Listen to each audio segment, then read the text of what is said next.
Minahal nga mga kaigsunan. Adunay usa ka sikat ka Koreano nga balak ang gitawag og Prilod nga gisulat ni Yoon Dong-ju. Adunay usa ka bersikulo nga nagingon, ayaw itugot nga maulawan ako ilalom sa langit hangtod nga mamatay ako bisan sa mga hangin taliwala sa mga dahon. Kini nga balak nagsentro sa pangandoy sa usa ka Kristiyanong magbabalak nga maginabuhi nga putli samtang nagbintinar sa iyang relihiyoso nga tanlag bisan sa nangitngit nga mga panahon. Nining katapusan nga mga panahon nga napuno sa sala, sa akong unahuna ang matag usa nga nagtinguha sa pagpadayon sa usa ka putli nga pagtuo nga dili matabunan sa kalibutanon, nga kalibutan mabuhi matag adlaw nga adunay parehas nga kasing-kasing sama sa kini nga magbabalak. Kung ikaw sa Kristohanon nga adunay tumong sa bagong Jerusalem, mamalandong ka sa imong kaugalingon kada adlaw ug makugihong maglaba sa imong mga sapot. Ang Filipos Kapitulo 2 bersikulo 15 nagingon, aron walay ikasaway kaninyo ingon nga hingpit nga mga anak sa Dios nga nagpuyo sa katilingban nga hiwi ug dawtan, kinahanglan nga modan-ag kamo taliwala kanila sama sa mga bituon nga nagsidlak sa kalangitan. Gusto sa Dios amahan nga ang tanan niyang mga anak mahimong walay kasaway og inosente. Nianang paagihan mahimo kang kahayag sa kalibutan og tinuod nga bata nga makasulod sa bagong Jerusalem. Hinaot nga kini nga sermon magsilbing checkpoint aron makita kung unsa kalayo ang imong naabot sa tumong sa bagong Jerusalem. Nagampo ako sa ngalan sa Ginoo nga dali nimong usbon ang bisan unsang mga kakulangan ug mas kusog nga modagan padulong sa bagong Jerusalem. Minahal nga mga igsuon, ang kaning bersikulo sa panultihon Kapitulo 30 bersikulo 5 nagsulat, ang matag pulong sa Dios gisulayan. Unsang gipasabot sa gisulayan? Gisulayan nagtumong sa pagkawalay kasaway ug ang diksyonaryo naghubit niini nga putli ug kompleto. Ang usa ka walay kasaway nga tawo kasagaran nagpasabot sa usa ka mahiyason nga tawo. Sa basahon ni Job, si Job gihubit ingon nga walay kasaway matarong ug mahinadlukon sa Dios ug usa ka naglikay sa dawtan. Bisan tuod si Job wala makabuwagtang sa tanang kadautan siyang kasing-kasing siya usa ka tawo nga wala makahimog makakasalang mga buhat at tubangan sa Dios. Si Job may usa ka matarong nga tawo nga nagatiman sa mga balo, mga elo or orphan sa guban pa. Sa panahon sa daang tugon gila siya nga usa ka tawo nga walay kasaway. Apan ang level sa pagkawalay kasaway nga gusto sa Dios gikan kanato dili lang kana. Gusto sa Dios nga tantangon nato ang dawtan gikan sa kasing-kasing dili lamang pinaagi sa buhat. Putli nga adunay buling. Bisan tod kini nga mga matang sa kasing-kasing putli, kini dili usab hingpit nga limpyo. Sa dihang ang bunga sa espiritu moturok sulod sa usa ka hinlo ug putli nga kasing-kasing kini matawag nga hingpit. Giisip sa Dios ang kahingpitan ingong kombinasyon sa putli ug walay kasaway nga kasing-kasing. Si Elijah, Enoch, Abraham ug Moises mga tawo nga putli ug hingpit. Apan ang labing putli ug hingpit sa tanan mao ang atong Ginoong Hesus.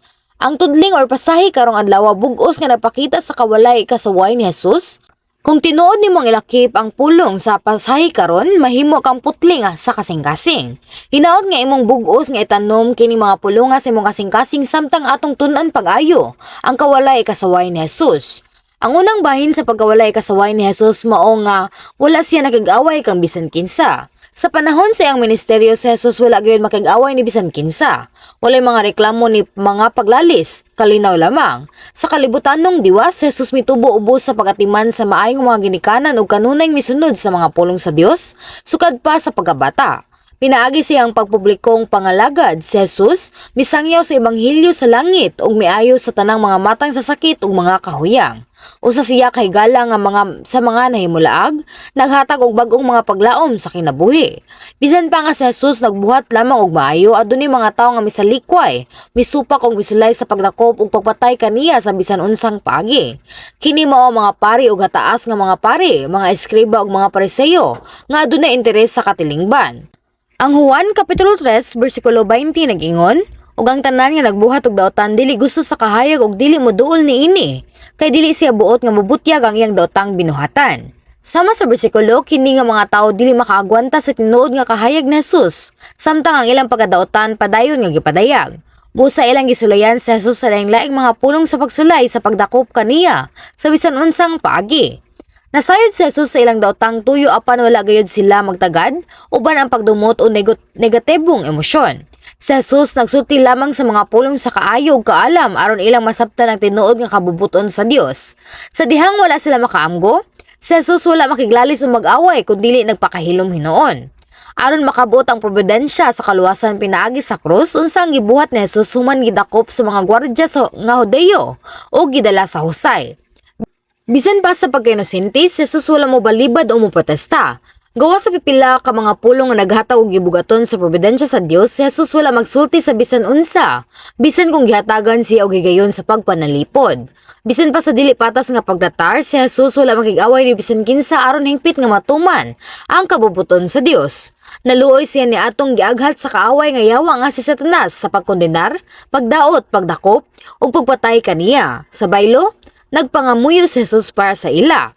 Minahal nga mga kaigsuonan, bisan pa nga wala ka mangdaot o magbutang kanimo sa usa ka lisod nga kahimtang, dili ba adunay pipila sa inyo nga dili komportable tungod lang kay gibati nimo nga nakig-away ka sa lain? Adunay ba bisan kinsa nga makiglalis o mag-away tungod kay ang ilang mga hunahuna o mga opinyon magkalahi sa uban nga may resulta sa negatibo nga mga emosyon? Gitugutan ba nimo kini sa kalibel unya mag-away pagkahuman sa daghang mga higayon? Wala ka ba sukad makabarog sa usa ka tawo o sa usa ka butang? Nakaunahuna ka ba nga ipaamgo sa usa ka tawo ang ilang mga kasaypanan bisan pa nga nagpasabot ka na nga mag-away? Nalang mo? Nindot unta kung ang laing tawo makaamgo sa ilang mga sayop ug maghinusol. Apan kumusta kung dili sila makaamgo? Ang kalinaw og negatibo nga mga pagbati nagtapok hangtod sa punto nga kamo dili maayo ang pagtagad sa usa. Daghan unta ang gisulti sa atong Ginoo kung kana nagpasabot nga ang mga mamumuhat sa dautan makaamgo ug maghinusol. Apan tungod kay kini nga mga pulong magsilbi lamang sa usa ka argumento, siya nagdumili sa pagtubag sa bisan unsa nga mga akusasyon. Nagtuo ko nga walay usa sa atong mga membro ang mopataas sa ilang tingog, masuko o makig-away sa uban kung kamo adunay hamtong nga pagtuo. Apan importante sab nga mahibaw-an nga ang mga panag-away dili lang kay masuko ug magsyagit. Bisan dili makita sa gawas kadtong adunay dili muuyon nga kinaiya ngadto sa uban dili mahaom sa ilang idea o kadtong mo insister sa ilang kaugalingong pagkamatarong giisip nga kinaiya sa panag-away. Bisag dili ka makiglalis o makig-away sa mga tawo nga adunay lain-laing opinyon, ang paghisgot sa imong kalagot o uban sa imong palibot nagpasabot nga naa gihapon nimo ang mga kinaiya sa panag-away sa kasing-kasing. Ingon nga ang kalinaw na buak sa sulod sa kasing-kasing kini nagpasabot nga wala nimo makabot ang kalinaw sa tanan. Kung ikaw adunay panag-away kalagot o pagkamatarong sa kaugalingon sulod sa kasing-kasing, importante nga makaamgo nga ang hinungdan mao ang imong kaugalingon. Imbis nga basulon ang uban, kinahanglan nato maamguhan nga adunay pa elemento sa kadautan sulod nato nga naghimo kanato niining negatibong mga pagbati. Kinahanglan natong wagtangon ang dautan sa sulod. Dili kini tungod kay ang uban naghatag kanimo og kalisod o tungod kay sila naningkamot sa pagsupag kanimo. Kini tungod kay ikaw usa pa ka gamay nga sudlanan nga dili makagakos sa uban. Sama sa usa ka balangkas nga nagsaba kung imong mabanggaan. Kung adunay usa ka butang nga maigo sa usa ka pundok nga gapas, mahimo ba kini nga adunay tingog? Kung ang usa ka panaksan adunay tin-aw limpyo nga tubig, kini tin-aw og limpyo gihapon bisan kapila pa nimo kini uyogon. Sa pipila ka mga sitwasyon, kung ang imong kalinaw sa nahuna maguba og ang unodnong mga emosyon uban sa mga matang sa kadautan mo tungha, kini tungod kay adunay mga salin sa unod diha sa kasing-kasing. Gitugutan ka sa Dios nga makadiskubre sa dautan pinaagi sa pagdalisay, pakiuban sa lain-laing mga tao ug lain-laing mga katungdanan. Kung mapaobsanon ka sa pagpamalandong sa imong kaugalingon sa tanan nimong buhaton, ayaw itugot nga ang bisan gamay nga kabakakan og magpalayo. O pinaagi niini mahimo nimong makabuot ang pagkawalay sa lasama ni Jesus. Unya wala ni usa nga dili nimo masabtan og akson, mahimo nimong mas mainiton nga mogakos bisan sa mga nakig-away kanimo. Ug makabuot nimo kini nga kasing-kasing kanunay kang adunay kalinaw sa sulod ug magmalipayon ka sa labaw sa tanan. Tungod kay ang langit anaan na sa imong kasing-kasing, malipayon ka og kanunay nga puno sa kalipay. Ingon nga ang Dios nga maha nagigugma kanimo, ang Dios malihok alang kanimo kung nakasugat ka og bisan unsang mga kalisdanan. Bisan kung dili ka maglalis aron pa matud-an ang usa ka punto ang amahan nga Dios ang naa sa imong kiliran o nagtrabaho sa tanan nga mga butang alang sa kaayuhan. Hinaot nga madawat ninyong tanan kining mga panalangin gikan sa Dios sa tanan ninyong buhaton. Minahal nga igsuon, ang ikaduha nga espiritu sa pagkawalay ikasaway ni Jesus mao nga siya misinggit. Ang pagsinggit nagikan sa katingwa nga ipadayag o ipasundayag ang imong kaugalingon. Sa laing pagkasulti, pagparada sa imong kagalingon isip usa ka matang sa tao. Nagunahon na sa uban nga mailhan ka o gatagan ka og espesyal nga pagtagad. Si Jesus ang bugtong anak sa Dios nagpakita sa dili maihap nga mga katingalahan ug mga ilhanan. Apan milihok nga mapaobsanon imbis nga magpasigarbo. Ang Juan kapitulo 17 bersikulo 4 nagsulat, "Ako naghimaya kanimo dinhi sa yuta nga nakatuman sa buhat nga imong gihatag kanako nga pagabuhaton." Si Jesus naghatag lamang og himaya sa amahan nga Dios. Ang rason ngano nga si Jesus usahay may padayag nga siya mao ang anak sa Dios nga nanaog sa yuta ingon nga manuluwas mao nga ang mga tawo maluwas uban niini nga pagtuo. Ang mga tawo nga adunay maayong kasing-kasing nakakita sa mga pulong ug mga ilhanan nga misunod ug mituo nga si Jesus mao ang anak sa Dios ug ang manluluwas. Apan ang mga tawo nga adunay daotang kasing-kasing wala makaila nga si Jesus mao ang anak sa Dios tungod sa ilang pagkadaotan. Sa baylo, gibutang-butangan nila si Jesus nga nagsulti nga nagdi-dishonor niya ang Ginoo. Si Jesus nga wala magtagad sa mga pagbutang-butang ug mga paglutos hilom nga naglakaw sa dalan sa pagantos dito sa krus aron mahimong hingpit nga manluluwas. Kini dili igsapayan kung si Jesus nakadawat og pag-ilagikan sa mga tawo. Isip anak sa Dios nga magbubuhat gituman ni Jesus ang buhat sa paglalang sa sinugdanan uban ang amahan.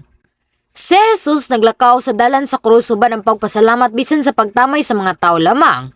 Kini mao ang walay kaugalingon o walay ego. Dugang pa, si Jesus nagbitay sa krus ug ang mga tao miingon sa Mateo kapitulo 27, bersikulo 42 hangtod sa 43, giluwas niya ang uban apan dili siya makaluwas siyang kaugalingon. Kung tinuod nga siya ang hari sa Israel, kinahanglang manaog siya sa krus karon dayon aron motuo kita kaniya. Misalig siya nga ubanan siya sa Dios ug miingon nga siya ang anak sa Dios. Tanawon kuno nato kung luwason ba siya sa Dios karon. Bisan niining grabe nga kahimtang, si Jesus walay bisan gamay nga tinguha sa pag-undang. Gituman lang niya ang kabubuton sa Dios hangtod sa kamatayon. Kung tumanon nimo ang kabubuton sa Dios uban ang pagkaputli ug walay kasaway, ang Dios mo bayaw ug maghatag kanimo og pag-ila nga dili kinahanglan nga ibutang ang imong kaugalingon nga mga paningkamot. Ang Filipos kapitulo 2 bersikulo 9 hangtod sa 10 nag-ingon kanato. Tungod niini gituboy siya sa Dios ngadto sa kinitas-ang dapit sa kalangitan ug gihatagan siya ngalan sa labaw sa tanan nga ngalan. Busa mangluhod ang tanang minuhat nga atoa sa langit, sa ibabaw sa yuta o sa ilalom sa yuta, sa pagpasidungog sa ngalan ni Jesus. Kadtong atoa sa langit nagkahulugan mga anghel, kadtong aniya sa yuta nagkahulugan sa tanang tawo lakip na ang kaaway nga yawa ug gangit-ngit niining sekular nga kalibutan, ug kadtong ilalom sa yuta nagpasabot ni adtong ana si Hades. Sama sa bersikulo, ang kaaway nga yawa nga si Satanas ug ang mga mahugaw nga mga espiritu walay kapilian gawa sa pagsunod kung ikaw mumando sa ngalan ni Hesukristo. Ang pagkamasinugtanon sa kawalay ikasaway sa Ginoo nagkabot sa dakong hustisya. Ang bisan unsang mga sakit kay mawala ingon nga bisan ang kangitnit mutuman kung gimanduan sa ngalan sa Ginoo. Unya unsa man ang hinungdan nga ang dawtan dili mobiya sa ngalan sa Ginoo. So hustisya tungod kini sa paglapas sa mga balaod sa Dios. Ang Dios tin-aw nga misulti sa bitin ang kaaway nga yawa sa pagkaon sa abog sa walay katapusan. Kini napasabot sa pagkaon sa katawhan nga giumo sa abog. Apan kini wala maglakip sa mga tawo nga nagsunod sa mga pulong sa Dios. Kadtong mulapas sa mga balaod sa Dios, mulapas sa mga sugo, bubuhat og daotan ug bubuhat og ilegal nga mga sala giingon nga kontrolado sa kaaway nga yawa.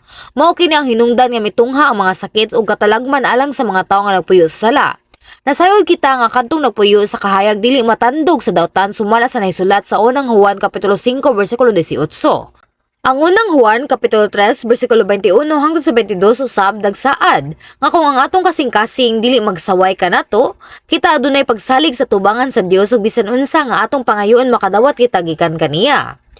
Kung nakasala ka o nagpuyo sa kangitngit, kinahanglan nga hingpit ka nga maghinusol og gub-on ang paril sa sala at tubangan sa Dios. Ang kaaway nga yawa ang kangitngit mahimong ubiya kung magampo ka sa ngalan sa Ginoo. Nining paagiha ang tanan muluhod at tubangan sa Dios. Ang Filipos kapitulo 2 bersikulo 11 nagsulat, ug ang tanan magsangyaw nga si Hesukristo mao ang Ginoo alang sa himaya sa Dios nga Amahan.